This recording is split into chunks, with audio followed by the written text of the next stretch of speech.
Coach Shin Taeyong, pelatih timnas Indonesia, katakan kondisi pemain tidak begitu baik. Ada beberapa pemain yang kondisinya cukup parah. Tentu hal tersebut tidak mengenakan bagi timnas Indonesia yang akan menghadapi Vietnam di kandang Vietnam sendiri. Sebelum lebih jauh, aku gak pernah bosan-bosannya untuk ingatkan teman-teman, ketika teman-teman tonton video ini, jangan lupa tekan tombol like-nya. Oleh karena itu, Coach Shin Taeyong resmi memanggil dua nama tambahan pemain. Yang pertama ada Rahmat Irianto, pemain Persib Bandung. Yang kedua ada Muhammad Ferrari. Kalau kita bicara Rahmat Irianto akhir-akhir ini bersama Persib Bandung, dari sisi menit bermain tidak begitu banyak kesempatan yang ia dapatkan.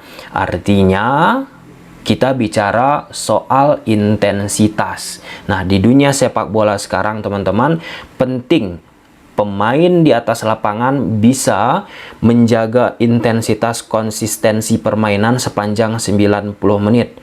Ditambah era sepak bola sekarang menekankan bagaimana kita kuat dalam melakukan pressing. Nah, yang kedua, Muhammad Ferrari. Bersama Persija Jakarta, kebelakangan ini teman-teman sangat sering mendapatkan kesempatan. Jadi, secara intensitas permainan, Ferrari ini sudah mendapatkannya. Kenapa? Aku sangat fokus menekankan soal intensitas, atau bahasa kerennya teman-teman, high intensity, high pressing itu harus dimiliki oleh pemain di era sepak bola modern sekarang, karena laga yang dihadapi oleh timnas Indonesia ini bukan laga yang enteng ataupun laga yang mudah. Apalagi Vietnam di kandang mereka kerap bermain dengan high intensitas, kemudian pressing tinggi, permainan fisik, permainan quad and quad kasar. Nah, jadi pemain-pemain yang dipanggil oleh Coach Shin Taeyong untuk melengkapi skuad yang ada teman-teman, ya harus secepat mungkin bisa menjaga intensitas ataupun mengikuti intensitas yang sudah dibangun oleh Coach Shin Taeyong. Siapapun lah nanti itu yang mendapatkan kesempatan.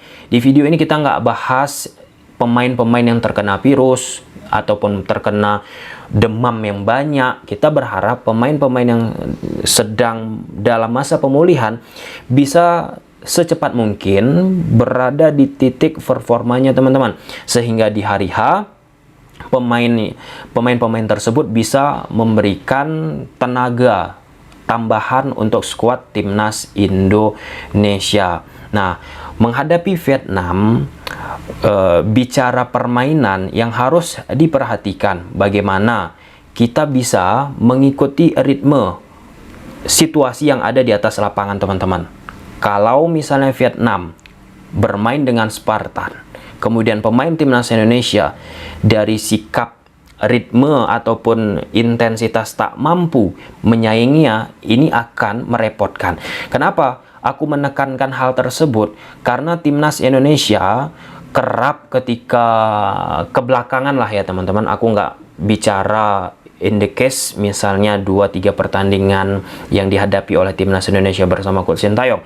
Namun jika kita bicara yang pernah aku singgung di video kemarin, jika timnas Indonesia pemainnya dibalikkan ke klub, kemudian dipanggil lagi oleh Coach Shin Taeyong ke timnas Indonesia, itu intensitasnya akan berbeda ketika menghadapi pertandingan pertama. Ini kan sering disampaikan oleh pelatih fisik timnas Indonesia kita, kembalikan ke klub dalam kondisi fisik ataupun performa yang oke, kemudian mainlah ke Liga Indonesia ataupun kompetisi domestik, dari kompetisi domestik balik lagi ke training center ataupun pusat pelatihan yang dilakukan oleh Coach Shin menghadapi turnamen A, B, C, D, E ataupun event-event tertentu.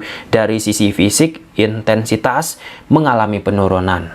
Nah, ini tentunya tidak boleh terjadi bagi level ketika pemain tersebut sudah bergabung ke timnas Indonesia. Kenapa? Karena di level timnas Indonesia, maka pemain-pemain yang sudah dipanggil harus siap dengan segala konsekuensi yang ada di atas lapangan, berjibaku sepanjang 90 menit.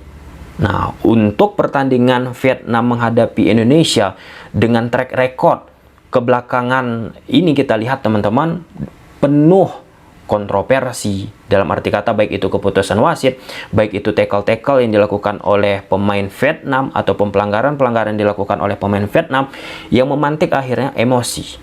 Nah, ini yang harus diperhatikan. Kemudian yang kedua teman-teman, soal taktikal.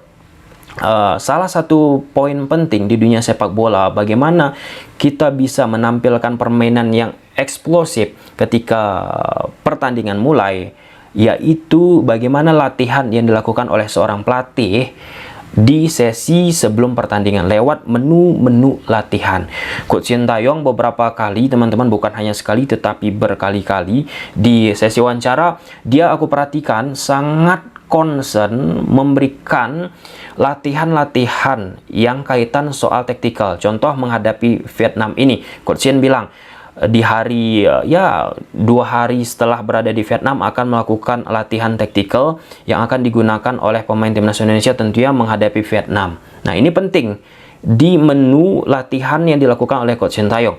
Jika pemain-pemain yang diikuti ataupun diberi kesempatan oleh Coach Sintayong tidak bisa cepat tune in, maka ketika di atas lapangan apa yang diterapkan oleh pemain-pemain, bukan apa yang diinginkan oleh Coach Sintayong di atas lapangan, maka akan sangat sulit diterapkan. Kembali lagi, ini soal intensitas, high intensity, yang bagaimana bisa pemain tersebut secepat mungkin beradaptasi sehingga bisa mengeluarkan potensinya di atas lapangan. Nah, ada satu case terjadi di pertemuan pertama Indonesia menghadapi Vietnam di saat awak media bertanya kepada Coach Sintayong soal gol yang didapat oleh Egy Maulana Fikri yang berasal dari lemparan jauh dilakukan oleh Pratama Arhan. Seolah-olah itu gol keberuntungan dianggap oleh berbagai pihak.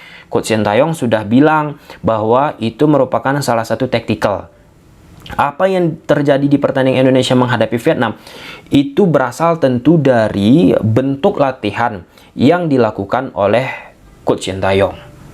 Oke, ini hal yang nggak bisa kita anggap remeh teman-teman. Tentu jika skuad yang dimiliki oleh Coach Sintayong berada di kondisi full tim, maka bagi seorang pelatih akan lebih mudah untuk meramu taktikalnya, karena pemain-pemain yang biasa diberi kesempatan pasti secara garis besar sudah memahami apa yang diinginkan oleh Coach Sintayong.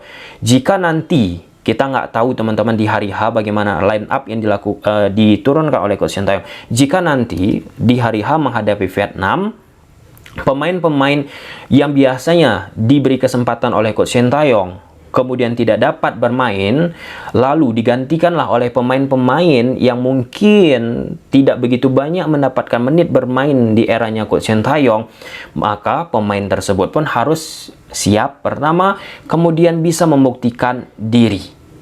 Nah, kenapa membuktikan diri ini penting? Kan akhirnya banyak orang yang menganggap, kita bicara teman-teman ya, tanpa mengurangi rasa hormat, tanpa membeda-bedakan ini. Dengan datangnya pemain-pemain keturunan, pemain-pemain diaspora, maka meningkatlah kualitas permainan timnas Indonesia kita. Itu diakui banyak pihak. Dan penikmat sepak bola Indonesia kita pun dari hari ke hari tak sabar untuk bisa menyaksikan pertandingan timnas Indonesia. Ya, karena tentu kualitas tadi ya, berbicara bersama Coach Sintayong. Nah, ketika banyaknya pemain keturunan sedang berada di level permainan yang oke, pemain-pemain yang ya mungkin tak begitu tersorot ataupun tersisihkan, quote and quote teman-teman, ini menjadi ajang yang paling penting bagi dirinya. Nah, kita ambil case contoh teman-teman, Pratama Arhan lah ya. Beberapa pertandingan yang lalu bersama timnas Indonesia, Pratama Arhan kerap disoroti akibat permainannya sudah menurun, tidak memberikan kontribusi A, B, C, D, E, apalagi sudah datang pemain yang mungkin secara kualitas di atas kertas teman-teman lebih mumpuni daripada Pratama Arhan. Lalu Pratama Arhan memberikan contoh yang nyata ketika dia tidak mendapatkan kesempatan menghadapi Vietnam, kemudian masuk di babak kedua tidak begitu banyak, tentu menit bermain yang ia dapatkan, ia langsung bisa secepat mungkin tune in terhadap permainan yang dimiliki oleh Coach Sintayong. Bagi seorang pelatih, itu nilai plus untuk melihat bagaimana kecepatan beradaptasinya pemain tersebut ketika diberi kesempatan. Nah, Pratama Arhan, quote and quote, akhirnya membungkam, memberikan sebuah pertunjukan kepada orang-orang yang menganggap Pratama Arhan sudah menurun. Ya, kalau kita bicara sepak bola Indonesia, memang menjadi sebuah dinamika yang menarik. Di saat misal pertandingan satu dia memberikan kontribusi yang sangat spektakuler, kemudian di pertandingan kedua tidak memberikan kontribusi spektakuler, maka pemain tersebut habislah. Kalau misalnya kritik saran ya nggak apa-apa, tapi ya mungkin kadang sampai ke bully, hujatan yang sangat-sangat luar biasa. Itu kan ditegaskan juga oleh Coach Sintayong terhadap Hoki Caraka kan, ya dibela oleh Coach Sintayong lah ya. Nah, ini pun sebenarnya pro kontra terhadap statement yang disampaikan oleh Coach Sintayong, karena aku baca di media sosial banyak yang mengatakan banyak kok pemain-pemain muda yang lebih muda daripada Hoki diberi kesempatan malah bisa memberikan sesuatu yang lebih daripada Hoki ketimbang Hoki yang sudah berkali-kali diberi kesempatan. Namun di situ Coach Sintayong menjaga mentalitas yang dimiliki oleh Hoki untuk ya janganlah terlalu mempush Hoki ataupun mengatakan A, B, C, D, E soal Hoki yang akhirnya bisa menurunkan mentalitas yang dimiliki oleh seorang pemain. Nah, mentalitas ini pun di dunia sepak bola di Indonesia penting. Bagaimana pemain tersebut bisa mengelolanya, bisa menjaganya sehingga bisa sustainable untuk bermain bersama timnas Indonesia ataupun sepak bola Indonesia. Kalau misal mentalitasnya tidak begitu oke teman-teman, maka ketika ada serangan ataupun hujatan langsung down yang akhirnya berimplikasi terhadap pemain tersebut di atas lapangan. Oke, ini pertandingan yang menarik teman-teman. Tentu Coach Sintayong harus memutar otak bagaimana ia mensiasati pertandingan menghadapi Vietnam. Yang aku rasa timnas, namanya udah timnas teman-teman, semua pemain yang dipanggil itu pemain yang terbaik.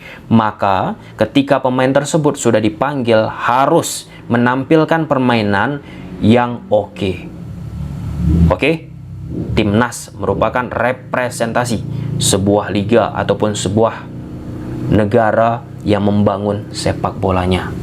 Gimana menurut teman-teman pertandingan Indonesia menghadapi Vietnam di Hanoi? Coba silahkan tulis di kolom komentar. Semoga pemain-pemain yang dalam keadaan sakit cepat pulih dan bisa memberikan kontribusi bersama timnas Indonesia. Bye.